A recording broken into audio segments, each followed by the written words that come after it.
Hey everyone, Physio here on the night of day 23, and I am at the Trimpi Shelter at mile 524 on the AT. I did about 22 miles today, starting at the Grayson Highlands State Park.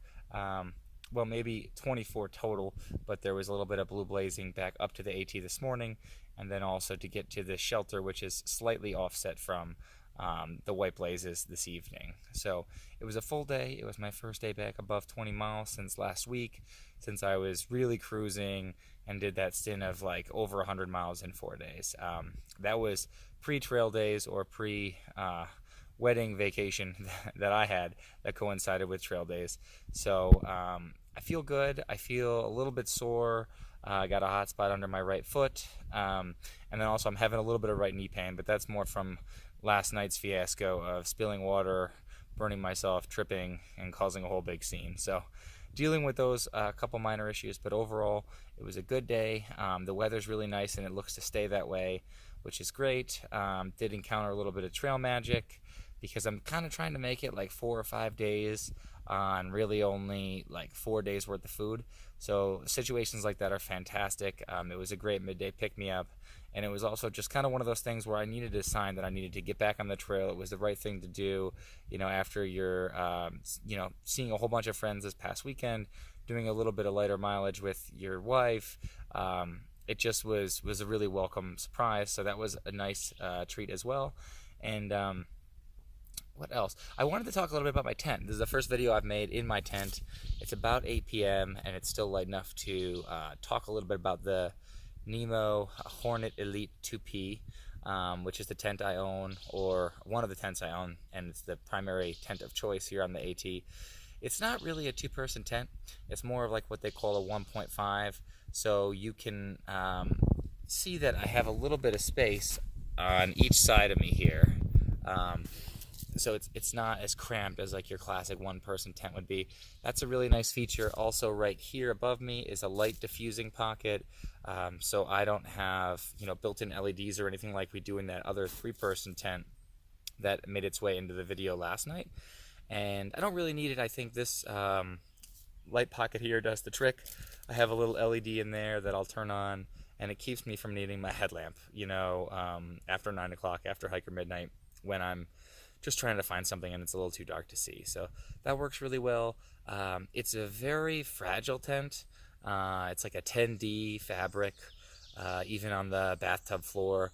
I've opted not to use a ground sheet. It's a little risky, but especially actually since I'm so hard on like all of my gear and shoes and just classically pretty much anything I own. But I've been really meticulous about how I treat this tent, and so far it's held up quite well. I do have 1 or 2 little rips in the rain fly, and that's entirely my fault. I ended up like zipping it into the door here at one point when it wasn't fully staked out. And it's actually almost happened a few more times, so I would say maybe that's a downside just in the design a little bit if you're not super cautious. So other than that, it has rained on me once or twice, and the tent has stayed incredibly dry. I have long sleeping pad, long quilt, and just a generally long body, and so oftentimes my feet will touch the back tub edge, and condensation will build there. So occasionally when it rains, I do end up with a little bit of a damp socks or damp end of my quilt, but it really hasn't posed any issues. And I mean, and that's been torrential downpour all night. So I think it's a good purchase. I am sometimes envious of the headroom that others with Dyneema tents get when they use their tent poles and they extend them all the way up.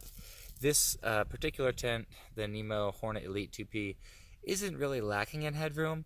It might be an inch or two shy of what you'd come to expect on a full two-person tent that's not like an ultralight tent, but it shouldn't be a problem for most. I'm about 6 feet tall, and I do have just enough room when I'm positioned correctly. But even as I am here, I'm definitely touching the no-see mesh from the inside. So it's not something I'd really want to hang out in all day, but for the evenings, it does the trick.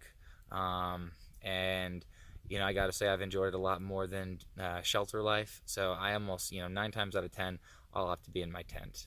And that's just the way I like to get my rest and recovery in the evenings, and it's treated me quite well. So I'll do another gear update for this specific tent, in a month, or maybe even just before I reach Katahdin, or the end of this AT journey, whichever comes first, just to show how it's held up with wear and tear. I mean, at the 1 month mark, it's certainly dirty, but other than that, you really couldn't tell it's been used almost daily. So I think that's it for now, and I will check back in tomorrow. Until next time.